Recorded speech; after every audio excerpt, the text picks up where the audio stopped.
Zé, vou seguir abusando de você aqui. Ainda na política, se em São Paulo manifestantes pediam o impeachment de Gilmar Mendes, no Recife a pauta era uma homenagem ao ex-presidente Lula. Falando a militantes, o petista disse que o Lula livre precisa evoluir para uma campanha muito maior, porque, aspas, nós queremos a anulação da safadeza dos processos contra nós. Apresentem provas contra mim e me condenem, e aí não faço mais discurso contra vocês. Fecha aspas. O ex-presidente afirmou que adoraria estar com o ministro Sérgio Moro e o procurador Deltan Dallagnol para discutir quem é safado nesse país. Luiz Inácio ainda reafirmou que se recusa a usar uma tornozeleira eletrônica. O uso do aparelho chegou a ser sugerido pelo Ministério Público Federal para que Lula progredisse do regime fechado para o semiaberto. Vamos lá, Adrilho, seu comentário antes ali. O que está nas linhas e entrelinhas desse discurso aí? Olha, é a coisa subliminar mais óbvia e explícita que eu já vi na vida. O Lula virou realmente um profeta do avesso. Você lembra daquele desenho, os Super Amigos, que tinha um mundo bizarro, que era tudo o contrário? Se você colocar todas as declarações do Lula e virar do avesso, é a realidade utópica de um país que pode dar certo. Ele diz o seguinte, apresentem provas contra mim. Cara, pelo amor de Deus, de novo, foram apresentadas provas circunstanciais examinadas, reexaminadas por mais de uma dúzia de juízes em 3 instâncias que o condenaram. Diz que poderia ter pedido asilo em alguma embaixada, mas não o fez. Ele realmente acha que é absolutamente inocente, acha que a Odebrecht, empreiteiras e políticos e instituições lhe devem favores como um sítio, um apartamento, um salário para o irmão. Ele acha que devem isso a ele por ter salvado o país na cabeça dele. Que o país piorou. Entendeu? Olha, os números contradizem ele frontalmente. Os índices de emprego, PIB, renda, inflação, juros melhoraram exponencialmente nesse primeiro ano de governo. Que a Lava Jato, mais uma vez, força-tarefa que mais combateu a corrupção na história da República, é uma quadrilha de criminosos, entendeu? É o criminoso julgando os heróis da nação como se fosse uma prática invertida idiopata, e que os ladrões são vilipendiados pela polícia. Enfim, não tem nem resposta para isso. Eu acho que é um princípio de ideologia, né, Edgar, que aprisiona a percepção da realidade a uma visão de mundo. Percebe? Todas as ações de uma pessoa são condicionadas por essa visão. O Lula, de certa forma, sem ser explicitamente comunista, ele segue a deixa do Lenin. Acuse-os do que você faz, xingue-os do que você é. Só que ele faz isso por uma inspiração oportunista pelo poder. Eu queria falar desse Lula Livre, desse festival de Lula Livre, falando exatamente de uma canção simbólica do Arnaldo Antunes, que ele fez exatamente para combater o fascismo imaginário desse governo. A canção, de certa forma, nega uma espécie de realidade que ele crê ser fascista, que ele crê ser autoritário, e nos versos ele faz uma espécie de negativa em bloco. Ele fala que não existe miliciano, não existe torturador, não existe desmatamento, não existe opressão.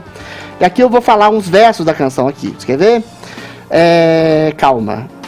É muito interessante. Torturador não existe, fundamentalista não existe, terraplanista não existe, monstro, vampiro, assombração. O real existe, é só pesadelo. Múmia, zumbi, trabalho escravo não existe, desmatamento não existe.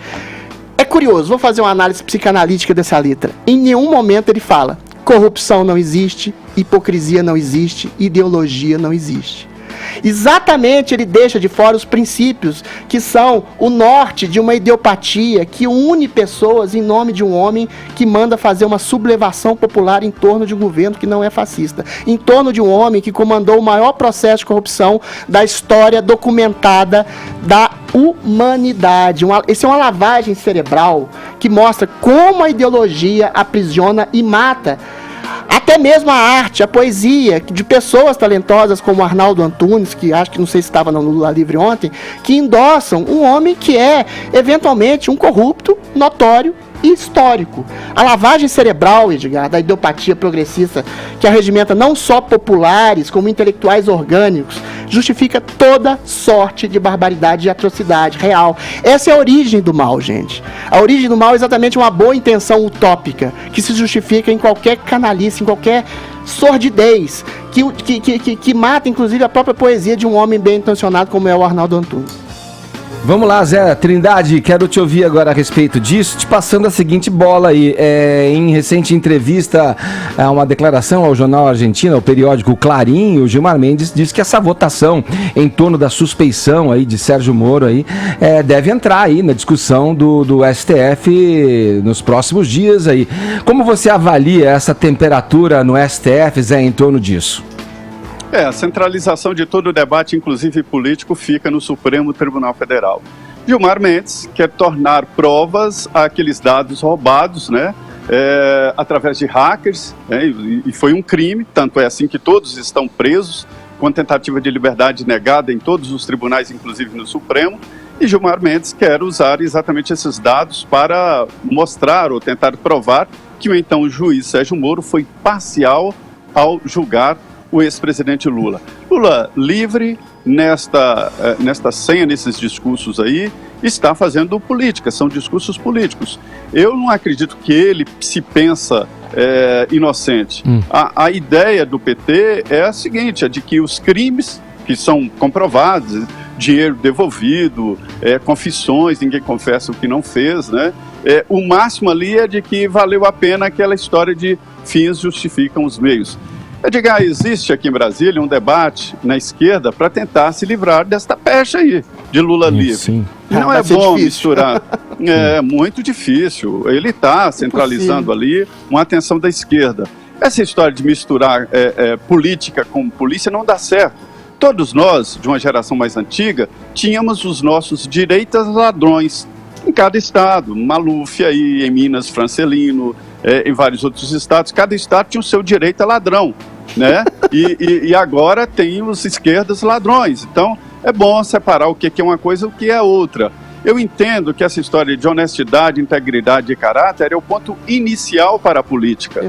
É como se fosse um vestibular. Sem isso, não dá para entrar na faculdade chamada política. A partir daí se discute a política, ou seja, a universidade. Então, não tem isso, é um ponto primeiro, não dá para negociar ou discutir o ponto seguinte, que é a política. Então, essa história do Lula livre virou um Maluf, ou seja, tem sim lá a sua parcela que defende, mas até um certo ponto, e não dá para passar no segundo turno.